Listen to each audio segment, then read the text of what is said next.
Hello students, welcome to my channel bloom with botany. Last term पे हम लोगों ने बात कर ली थी till taxonomic categories and their hierarchy, कैसे हम उनको अरेंज करते हैं। आज हम बात करेंगे टैक्सोनॉमिकल एड्स की। टैक्सोनॉमिकल एड, पहली चीज तो एड्स का क्या मतलब होता है। कोई भी ऐसी चीज जो आपको कुछ भी काम करने में हेल्प करे उसे एड्स कहते हैं। जैसे मान लो कि मार्केटिंग एड्स, जैसे हम पैम्फलेट्स यूज करते हैं या पोस्टर्स यूज करते हैं या बैनर्स यूज करते हैं, तो वो सारे मार्केटिंग चीजों में हेल्प कर रहे हैं, तो वो मार्केटिंग एड्स हैं। बच्चों को पढ़ाने के लिए हम अगर कुछ खिलौने यूज कर रहे हैं, कुछ फोटोग्राफ्स यूज कर रहे हैं, तो वो एजुकेशनल एड्स हैं। बिल्कुल उसी तरह से टैक्सोनॉमी को पढ़ने के लिए, टैक्सोनॉमी करने के लिए जिन चीजों का, जिन 3 डायमेंशनल चीजों का हम इस्तेमाल करते हैं, उन्हें हम टैक्सोनॉमिकल एड्स कहते हैं।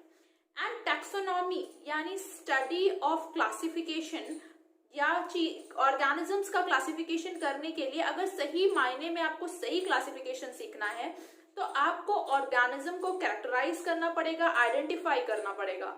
ये चीज हम पहले बात कर चुके हैं। अब इसका मतलब ये हुआ कि टैक्सोनॉमी का जो रियल पढ़ने का जो तरीका है वो ये कि हम स्पेसिमेंस को कलेक्ट करके रखें, एक्चुअल स्पेसिमेंस को, रियल स्पेसिमेन को। अब स्पेसिमेन वर्ड जो है ये बहुत ही हल्के में लिया जाता है। स्पेसिमेन को हम मानते हैं it is a dead thing. No, anything under study is specimen. It can be living, it can be dead. दोनों तरह की चीजें आपकी स्पेसिमेन के अंडर में आ सकती हैं। अब अगर हम उन चीजों को कलेक्ट कर भी लेते हैं तो वो तभी हमारे काम आएंगी जब हम उनको लॉन्गर ड्यूरेशन के लिए प्रोटेक्ट भी करके रखें। अब कुछ बातों के बारे में हमें ध्यान रखना है, कुछ टर्म्स बहुत ध्यान रखने हैं जो हमारे क्वेश्चन के लिए बहुत इंपॉर्टेंट होते हैं। पहला कि अगर आप एक लिविंग चीज को प्रोटेक्ट करते हो तो उसे कंजर्वेशन कहते हैं। अगर आप एक डेड चीज को प्रोटेक्ट करते हो तो उसे प्रिजर्वेशन कहते हैं। कंजर्वेशन में लिविंग चीज का प्रोटेक्शन हो रहा है। अब ये 2 तरीके से हो सकता है। अब आप मान लो उस चीज को वहीं प्रोटेक्ट करना चाहते हो जहां वो नेचुरली एग्जिस्ट करती है, उसका नेचुरल हैबिटेट, उसकी ओरिजिनल जगह, तब उसे हम बोलते हैं in situ conservation, on site. जैसे आपने सुना होगा national parks, biosphere reserves, wild life sanctuaries, ये सब क्या है, इन सीटू। और एक्स सीटू क्या होता है, अगर मान लो उसके रहने की जगह खराब हो गई तो हम उस ऑर्गेनिज्म को वहां से हटाकर एक आर्टिफिशियली क्रिएटेड हैबिटेट में ले जाते हैं जहां पर उसका हम ध्यान रख सकते हैं, तो वो उसका ओरिजिनल हैबिटेट नहीं है, तब उसको कहते हैं off site, ex situ conservation. 2 word हम और ध्यान देंगे। प्लांट्स के लिए इन जनरल हम टर्म यूज करते हैं फ्लोरा, और एनिमल्स के लिए इन जनरल हम टर्म यूज करते हैं फौना। ठीक है, तो स्टार्ट करते हैं with taxonomical aids. Taxonomical aids क्या है, ऐसा कोई भी 3 डायमेंशनल चीज जिससे हमें टैक्सोनॉमी में पढ़ने में मदद मिलेगी उसे टैक्सोनॉमी कहते हैं। And this is a very important line from your NCERT. Collection of actual specimen is prime source of all taxonomic studies. सभी टैक्सोनॉमिक स्टडीज के लिए एक्चुअल स्पेसिमेन्स का कलेक्शन बहुत ज्यादा इंपॉर्टेंट है, वही प्राइम सोर्स है। अब आपने किसी चीज को कलेक्ट कर लिया लेकिन उसको संभाल के नहीं रख पाए तो क्या फायदा। तो कलेक्ट करने के बाद बहुत जरूरी है कि उसकी हम क्या करें, प्रोटेक्शन करें। एंड आई टोल्ड यू, ये आपकी क्वेश्चंस में ध्यान आएगा, काम आएगा, ध्यान रखिएगा कि कंजर्वेशन वर्ड यूज हो रहा है, that means they are asking about living specimens. Living specimens को प्रोटेक्ट करने के तरीकों को कंजर्वेशन कहते हैं और डेड स्पेसिमेंस को प्रोटेक्ट करने के तरीके को प्रिजर्वेशन कहते हैं। अब कंजर्वेशन के 2 टाइप होते हैं। इन सीटू मतलब ऑन साइट, जो उसका नेचुरल हैबिटेट है वहीं प्रोटेक्ट कर दिया जाए, और एक्स सीटू का मतलब होता है ऑफ साइट। अगर हम उसे कहीं बाहर ले जाकर प्रोटेक्ट करते हैं then it is known as off site conservation. और 2 टर्म मैं आपको और बता दूं। इन जनरल हम प्लांट्स के लिए एक टर्म यूज करते हैं, terms use for plants is flora and terms use for animals is fauna. तो ये टर्म अगर कहीं यूज होता है तो प्लांट्स के लिए वर्ड यूज करते हैं फ्लोरा और एनिमल्स के लिए वर्ड यूज करते हैं फौना। तो मैं एक बार आपको प्लांट्स के बारे में बताऊंगी कंजर्वेशन एंड प्रिजर्वेशन, एक बार फौना के बारे में हम बात करेंगे कंजर्वेशन एंड प्रिजर्वेशन। टोटली हमें 4 चीजें पढ़नी है, कंजर्वेशन प्रिजर्वेशन एनिमल्स का, कंजर्वेशन प्रिजर्वेशन प्लांट्स का। पहले प्लांट की बात कर लेते हैं, और प्लांट में पहले हम प्रिजर्वेशन की बात कर रहे हैं, यानी हम डेड चीजों को प्रोटेक्ट करने की कोशिश कर रहे हैं। उसके लिए जो बहुत फेमस तरीका है दैट इज हर्बेरियम। तो हर्बेरियम के बारे में हम बात करने जा रहे हैं। पहले समझने की कोशिश करिए हर्बेरियम क्या है। Herbarium is a kind of file, it is a kind of file जिसमें शीट्स में हम प्लांट के स्पेसिमेंस को प्रोटेक्ट करते हैं। हमने क्या किया कि प्लांट की एक ट्विग क्या होती है, वो छोटा हिस्सा 10 से 15-20 मीटर सेंटीमीटर तक का छोटा प्लांट का हिस्सा जिसमें हेल्दी लीफ, फ्लावर, बड, हो सके तो छोटा फ्रूट हो, हेल्दी हो, इन्फेक्टेड बिल्कुल ना हो, उसको हमने तोड़ लिया, उसको हमने सुखा लिया, उसको हमने प्रेस कर दिया, फ्लैट कर दिया और फिर हमने इसको पॉइजन कर दिया। क्यों? क्योंकि वो डेड हो चुका है, उस पर डिकम्पोजर्स एक्ट करेंगे। तो डिकम्पोजर्स की एक्टिविटी को स्लो डाउन करने के लिए हम उससे पॉइजन करते हैं और पॉइजन करने के लिए हम यूज करते हैं 0.1% HgCl2 और इसको पॉइजन करने के बाद हम इसको एक शीट पे माउंट करते हैं। और माउंटिंग आपकी पेस्टिंग के थ्रू भी हो सकती है, चिपका दो, या स्टिचिंग भी किया जाता है, या सिल दो। और वो जो साइज होता है हर्बेरियम शीट का, it is a internationally recognised size. वो all throughout the world same होती है। It is either 41x29 centimetre और इट इज 16.5 and 11.5 इंचेस। अब इतना करने के बाद हम क्या करते हैं, उसमें लेबल कर देते हैं। भाई आपने ऐसा एक पन्ना तैयार कर लिया पर लिखा ही नहीं कि वो क्या है, तो कोई कैसे समझेगा। तो हमने क्या करते हैं, हम राइट हैंड साइड कॉर्नर में उसका इंग्लिश नेम लिखते हैं, उसका लोकल नेम लिखते हैं, उसका साइंटिफिक बोटानिकल नेम लिखते हैं, वो किस फैमिली को बिलोंग करता है, कब लिया गया है, कहाँ से लिया गया है और किसने इतना सारा काम किया है, वो सारी इंफॉर्मेशन हम उसके राइट साइड कॉर्नर पे लिख देते हैं। कुछ लोग अपने हर्बेरियम को और इंफॉर्मेटिव बनाने के लिए 2-4 यूजर्स भी लिख देते हैं उसके, जो उस चीज को इंटरेस्टिंग बना दे। फिर ऐसे कई शीट्स आपके पास, कई पन्ने तैयार हो गए, उनको हम अरेंज करते हैं according to a very well recognised classification system. जैसे इंडिया में हर्बेरियम के लिए जो यूज किया जाता है that is Bentham and Hooker system of classification. अब ऐसी हमारी एक फाइल तैयार हो गई। अब ये फाइल आपको ऐसे कहीं तो पड़ी हुई मिलेगी नहीं। तो ये जो हर्बेरियम होता है ये किसी रिकॉग्नाइज्ड इंस्टीट्यूट या यूनिवर्सिटी में सबमिट कर दिया जाता है उनके बॉटनी डिपार्टमेंट में।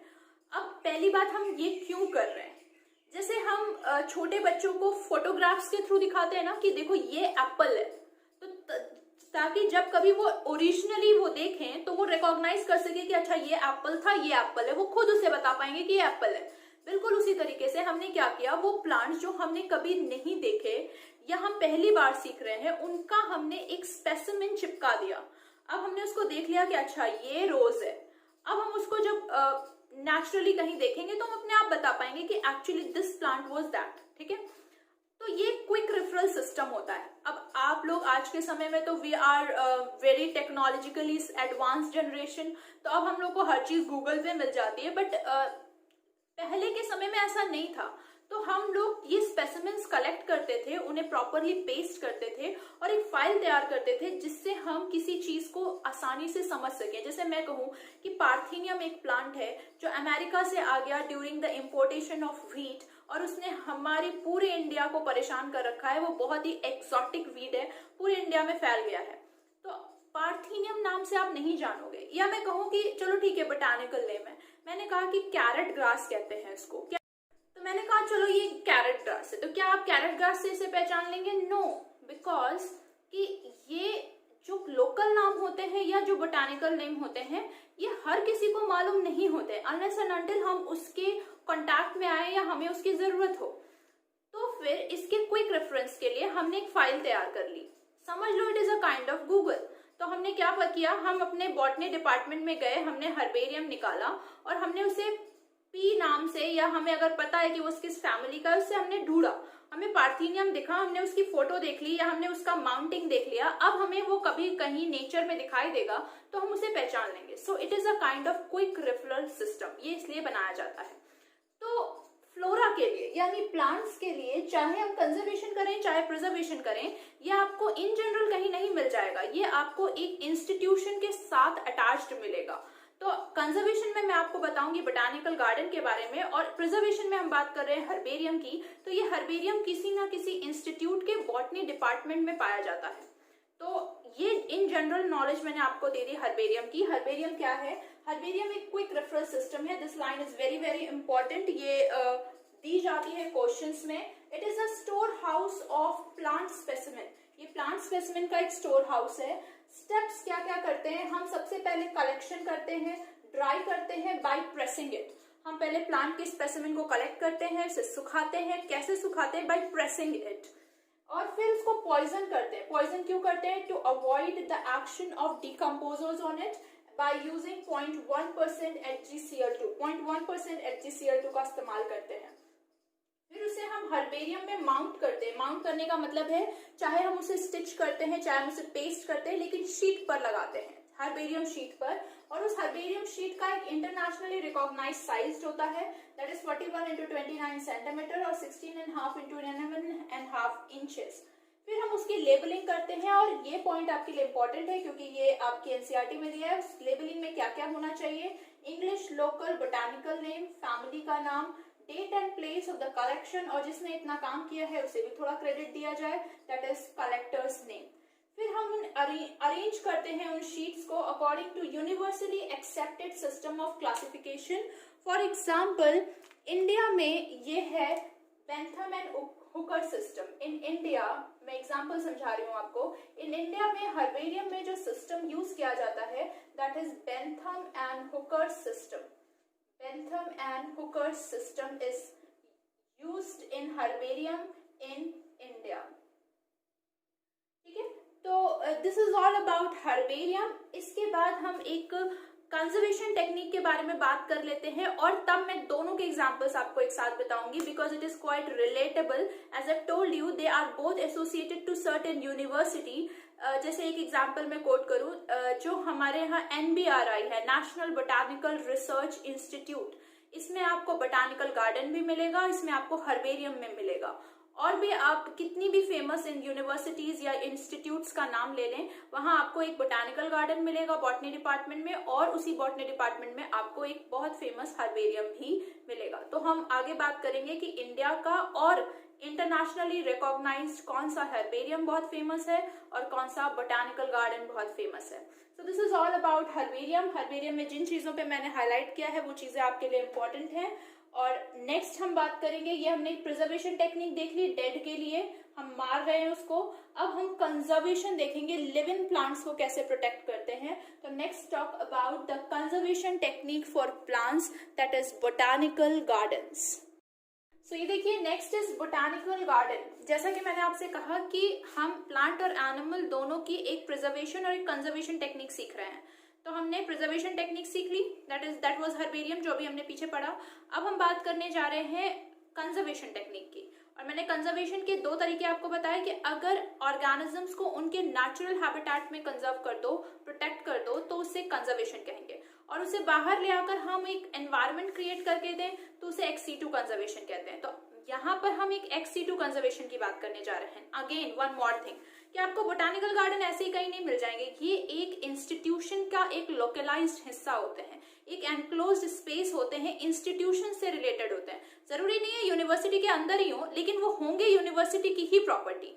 तो वो किसी यूनिवर्सिटी या इंस्टीट्यूट का लोकलाइज्ड पीस ऑफ लैंड होता है, जहां पर हम ऐसे प्लांट्स को ग्रो कराने की कोशिश करते हैं, पहले जो इकोनॉमिकली बहुत इंपॉर्टेंट हो, दूसरी जो एंडेंजर्ड हो यानी नियर फ्यूचर में एक्सटिंक्ट होने वाले हो, और तीसरा जो एंडेमिक हो। एंडेमिक का मतलब होता है species which is localised to a particular area and not found anywhere else in the entire world. ऐसी स्पीशीज को हम अपने प्रोटेक्टेड एनवायरनमेंट में ग्रो कराने की कोशिश करते हैं, उसे हम बोटानिकल गार्डन कहते हैं। तो botanical garden is for living species. हमने जो हर्बेरियम की बात की वो डेड स्पीशीज का स्टोर हाउस था, ये लिविंग स्पीशीज का स्टोर हाउस है, कलेक्शन है। अब यहाँ पे हम क्या करते हैं कि अगेन इसको प्रॉपरली लेबल करेंगे, क्योंकि ये स्टडी, रेफरेंस और रिसर्च के लिए यूज किया जाता है। और ये लेबलिंग में क्या क्या चीजें इन्वॉल्व होंगी जो मस्ट हैं, मतलब आप कितने भी ज्यादा लेबलिंग कर दो वो ऑब्वियसली यूजफुल होगी, पर जो बहुत इंपॉर्टेंट है वो सबसे पहला कि उसका बोटानिकल या साइंटिफिक नेम होना चाहिए, उसकी फैमिली का नेम होना चाहिए, उसके बाद हम चाहें तो उसका लोकल नाम लिख दें, उसके कुछ यूजर्स लिख दें। तो एक लेबलिंग, एक स्टैंड टांग दिया जाता है जिसके में लेबलिंग लगी होती है। अगर आप लोगों ने कोई बोटानिकल गार्डन वगैरह विजिट किया हो तो आप उसको वहां आसानी से देख पाओगे। ठीक है, अब हम कुछ फेमस बोटानिकल गार्डन्स की बात करेंगे। यहाँ 2-4 एग्जाम्पल दिए हैं, as I told you the examples for herbarium and botanical gardens are related because they both are associated to certain institute Like the most famous botanical garden in the entire world is Royal Botanical Garden, Kew, England, और उसी का herbarium भी सबसे ज्यादा famous है। Next जो बहुत famous है हमारे इंडिया का, that is Indian botanical garden, जो कि हावड़ा में है, और वहीं का सेंट्रल नेशनल हर्बेरियम भी बहुत फेमस है। नेशनल बोटानिकल गार्डन लखनऊ का फेमस है, NBRI से एसोसिएटेड, और उसी का हर्बेरियम भी बहुत फेमस है। तो जो ये तीन चीजें हैं, जहां का हर्बेरियम फेमस है वहीं का बोटानिकल गार्डन भी बहुत ज्यादा फेमस है। तो let's see about the botanical gardens. पहली बात कि it is a ex-situ conservation technique, हम इसको बाहर निकाल कर काम करते हैं। It is a collection of living plants for study, reference and research. It is labelled with botanical scientific name and its family. Examples, the most famous are Royal Botanical Garden, Kew, England, Indian Botanical Garden, Howrah, Calcutta, इसी का central national herbarium भी famous है, और इसका भी herbarium बहुत famous है। NBRI, national botanical research institute, इसके बोटानिकल गार्डन को नेशनल बोटानिकल गार्डन कहते हैं, और इसी के जो इसका जो हर्बेरियम है वो भी बहुत ज्यादा फेमस है। एक हर्बेरियम और बहुत फेमस है FRI का, forest research institute of Dehradun as well. Now next we'll come to the fauna, that is animals. तो अब एनिमल के एक कंजर्वेशन एक प्रिजर्वेशन की बात कर लेते हैं। पहले कंजर्वेशन, अगेन यानी हम लिविंग चीजों को प्रोटेक्ट कर रहे हैं। ex-situ मतलब हम उनके नेचुरल हैबिटेट से निकालकर हम उनको मैन मेड इन्वायरमेंट में प्रोटेक्ट करने की कोशिश करते हैं अपने केयर में, और कोशिश करते हैं उनको नेचुरल एनवायरनमेंट जैसा एनवायरनमेंट क्रिएट करके दें। और यहाँ पर हम उनको स्टडी भी करते हैं कि ऐसा क्या हो रहा है कि वो दिन ब दिन एक्सटिंक्ट हो रहे हैं, यानी उनका फीडिंग और ब्रीडिंग बिहेवियर, वो कैसे खाते हैं, क्या खाते हैं, उनका नेचुरल बिहेवियर क्या है, यहाँ पर वो सारी चीजें भी स्टडी की जाती हैं। And zoological parks are very famous point of attraction in terms of tourist attraction. सबसे ज्यादा आप लोग विजिट वगैरह भी करते हैं जूलॉजिकल पार्क्स, इनको कॉमनली हम जू कहते हैं। तो नेक्स्ट जो है हमारा, that is zoological park, that is zoo. It is a place where wild animals are kept. ये ध्यान रखना कि यहाँ डोमेस्टिकेटेड चीजों को नहीं रखा जाता है, यहाँ वाइल्ड एनिमल्स को रखा जाता है। Are kept in protected environment under human care to study their food habits and behaviour. Like very famous is of India is national zoological park, Delhi. Next आ जाता है म्यूजियम। अब ये वो म्यूजियम नहीं है जो इन जनरल आप लोग घूमने जाते हैं। जो म्यूजियम हम इन जनरल घूमने जाते हैं वो हिस्टोरिकल म्यूजियम्स होते हैं, जहां आप पुराने सिक्के, टूटी फूटी मूर्तियां या पुराने टाइप के कपड़े या औजार वगैरह देखते हैं, वो हिस्टोरिकल म्यूजियम्स हैं। ये म्यूजियम्स आपको ऐसे नहीं मिलेंगे, ये म्यूजियम्स आपको किसी इंस्टीट्यूट के जूलॉजी डिपार्टमेंट से एसोसिएटेड मिलेंगे। तो जूलॉजिकल डिपार्टमेंट्स में हमें म्यूजियम मिलते हैं। ऑल्दो म्यूजियम के बारे में ध्यान रखना कि यहाँ प्लांट और एनिमल दोनों के डेड स्पेसिमेंस रखे होते हैं, पर बेसिकली यहाँ एनिमल स्पेसिमेंस आपको ज्यादा मिलेंगे, इसलिए इसको हम एनिमल के अंडर पढ़ते हैं। अब ये स्पेसिमेन कैसे हो सकते हैं? पहली चीज तो डेड है। दूसरी चीज, बहुत बड़ा एनिमल है तो उसके स्केलेटन्स मिलेंगे, जैसे ह्यूमंस के, डायनासोर्स के। अगर मीडियम साइज का है तो उसकी स्टफिंग्स मिलती हैं, मतलब उनका अंदर का सारा माल निकाल दिया और उसमें एंटीसेप्टिक कॉटन स्टफ कर देते हैं, जैसे बियर, डियर, बर्ड्स। तो इनकी हम स्टफ्ड स्पेसिमेंस देखते हैं। इनसे भी छोटा है तो इनको जार में रखते हैं। ये आपने अपने स्कूल के बॉटनी या कह लो बायोलॉजी लैब्स में देखा होगा, जिसमें फॉर्मेलिन एक लिक्विड होता है, प्रिजर्वेटिव सोल्यूशन होता है, फॉर्मल्डिहाइड भी बोलते हैं, उसमें इन चीजों को रखा जाता है। बहुत पंजेंट सी स्मेलिंग होती है। और बहुत छोटे अगर इंसेक्ट हैं तो उनको इंसेक्ट बॉक्सेस में रखा जाता है। They are simply killed and pinned and spread with a poison to prevent them from the action of decomposers. तो लास्ट जो हमारा है that is museum. It is collection of, ये ध्यान रखना, इट इज प्रिजर्व्ड प्लांट और animals दोनों के लिए होता है फॉर स्टडी एंड रेफरेंस। क्या क्या स्पेसिमेन हो सकते हैं? लार्ज साइज के skeletons, stuffed birds and animals, insects simply killed and pinned, and specimens kept in jars containing formaldehyde या formalin जो preservative solution होता है। and the very famous is NMNH जो कि न्यू दिल्ली में है। अगर आपने न्यूज सुनी हो तो रिसेंट ईयर्स में इसमें बहुत बड़ी आग लग गई थी, काफी नुकसान हुआ था। That is national museum of natural history. तो दिस इज द टेक्सोनॉमिकल 8। 4 चीजों की बात कर ली हमने, herbarium, botanical gardens, zoological parks and museum. 2 for flora and 2 for fauna, each having 1 conservation and 1 preservation technique, and spatially conservation is ex-situ conservation. Now we'll be studying about certain books which also help in taxonomical studies, they are also termed as taxonomical aids. They are basically books जो हमें taxonomy में guide करती है और help करती है, तो उनके बारे में भी थोड़ी बात कर ली जाए। तो ये देखिए, दीज आर सर्टेन बुक्स जो कि हमें टेक्सोनॉमी में हेल्प करती हैं। लाइक सबसे पहली इज फ्लोरा। फ्लोरा एक ऐसी बुक है जिसमें किसी पर्टिकुलर एरिया के सभी प्लांट्स के हैबिटेट और डिस्ट्रीब्यूशन का अकाउंट होता है। It is a kind of index to all the plants of a particular area. दूसरा आता है मैनुअल। मैनुअल इंफॉर्मेशन देता है सभी स्पीशीज की, यानी सिर्फ प्लांट नहीं, एनिमल और प्लांट दोनों हो सकते हैं, ऑफ अ पर्टिकुलर एरिया, ये इसकी इंफॉर्मेशन देता है। कैटलॉग में ये सारी चीजें होती हैं बट अल्फाबेटिकल ऑर्डर में अरेंज्ड होती हैं। It is a kind of phone directory जिसमें आप नाम के हिसाब से ढूंढ लेते हो, बिल्कुल उसी तरीके से। And monograph is a book जो कि सिर्फ एक टैक्सॉन के लिए स्पेशलाइज्ड होती है। मतलब अगर आप रोजा इंडिका के बारे में ढूंढ रहे हैं तो वो बुक पूरी रोजा इंडिका पे होगी, ठीक है। And finally comes the key which is the most important one. लेकिन इसके बारे में एक बार और देख लीजिए ध्यान से, ये बहुत ज्यादा इंपॉर्टेंट है। इससे एज इट इज जैसी लाइन लिखी है वैसा ही क्वेश्चन आता है। फ्लोरा एक ऐसी बुक है दैट कंटेन्स, अगर आपको actual account of habitat and distribution ये वर्ड आता है तो इसका मतलब वो फ्लोरा के बारे में बात कर रहा है। It is also a kind of index, ये इंडेक्स भी है फॉर, लेकिन ये सारी प्लांट स्पीशीज के लिए है। Manuals provide information for identification of species of found in an area, तो ये सारी स्पीशीज के लिए, चाहे वो प्लांट हो चाहे एनिमल हो। कैटलॉग इसमें अल्फाबेटिकल अरेंजमेंट होता है। And monograph contains information of any one taxon. तो ये इनके बीच में अंतर है। Next will be talking about की। एक आइडेंटिफिकेशन टेक्निक है ऑफ प्लांट्स एंड एनिमल्स। तो अगेन ये दोनों के लिए होती है, प्लांट और एनिमल के लिए। ये सिमिलैरिटीज और डिससिमिलैरिटीज पर बेस्ड होती है। हर एक टैक्सॉन के लिए की डिफरेंट होती है, प्लस ये एनालिटिकल नेचर की होती है। मतलब आपकी एनालिसिस कैसी है ये डिटरमाइन करेगा कि आप सही आइडेंटिफाई करोगे या गलत आइडेंटिफाई करोगे। यहाँ पर की क्या होती है, कॉन्ट्रास्टिंग कैरेक्टर्स पर बनी होती है जो कि पेयर में होते हैं। इन पेयर को कपलेट कहते हैं। इनका हर एक स्टेटमेंट लीड होता है।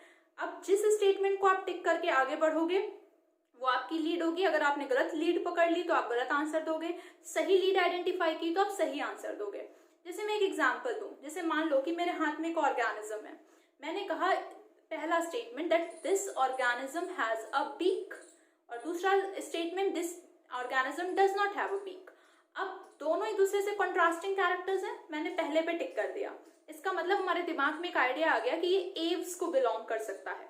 फिर नेक्स्ट दो कैटेगरी हमने देखी, मैंने उसमें लिखा that it has coloured feathers और दूसरे में लिखा इट हैज ब्लैक फेदर्स। मैंने पहले पे टिक कर दिया, यानी क्लियर हो गया कि ये क्रो, कुकू, कोयल तो नहीं है।